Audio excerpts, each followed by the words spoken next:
তো বন্ধুরা, আজকে আমরা একটা পুরনো রেসিপি নিয়ে চলে আসছি, তন্দুর চিকেন। তো তন্দুর চিকেন বানাতে তোমরা 1 কিলো মাংস নিয়ে নেবে। তো তোমরা যতটা খাবে ততটাই নিও। তো 1 কিলো চিকেন আমি নিয়ে নিয়েছি এখানে। তো 1 কিলো চিকেনের মধ্যে আদা আর কাঁচা লঙ্কা পেস্ট, আর এদিকে তোমার টক দই নিয়েছি, হ্যাঙ্কার টক দই। আর এদিকে তন্দুরি মশলা দিয়ে দিলাম, শাহি তন্দুরি মশলা। আর এই শাহি, এটা হলো ধনে পাউডার। তো তোমরা পুরো ভিডিওটা দেখবে, স্কিপ করবে না। তো এইভাবে বানালে তন্দুরটা হেভি টেস্ট হয়। তো আমরা এখানে একটু সর্ষের তেল নিয়ে নেব। সর্ষের তেল দেওয়ার পরে একটু কাশ্মীরি চিলি পাউডার দিয়ে দেবো, দিয়ে এটাকে ভালো করে একটু গুলিয়ে নেব।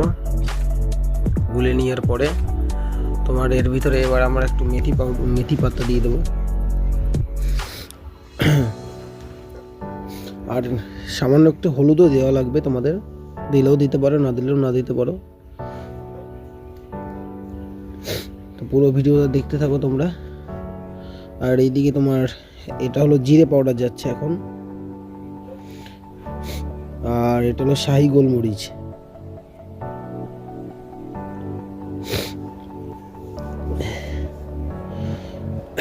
আর একটু লেবুর রস দিয়ে দেবো, পাতু লেবুর রস।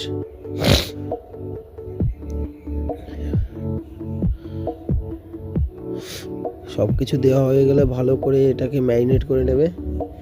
ম্যারিনেট করার পরে এটাকে আধা ঘন্টা 1 ঘন্টা ফ্রিজে হোক বা বাইরে হোক, যে কোনো এক জায়গায় রেখে দেবে।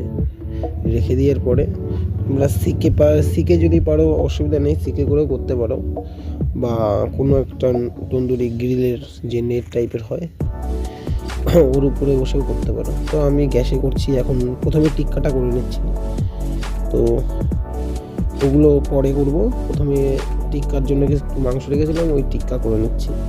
তো তোমরা দেখো বন্ধুরা, পুরো দোকানের মতনই পুরো টিক্কাটা হয়েছে। তো এইভাবে তোমরা বানিয়েও খেতে পারো। দেখেছো, পুরো দোকানের মতনই হয়েছে। তোমরা এইভাবে নিজেরাও বাড়িতে বানিয়ে খেতে পারো। তো ভিডিওটা আজকে এই পর্যন্তই।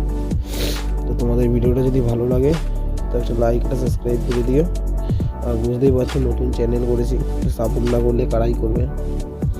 তো ভিডিওটা আজকের জন্য এই পর্যন্তই। সবাই ভালো থেকো।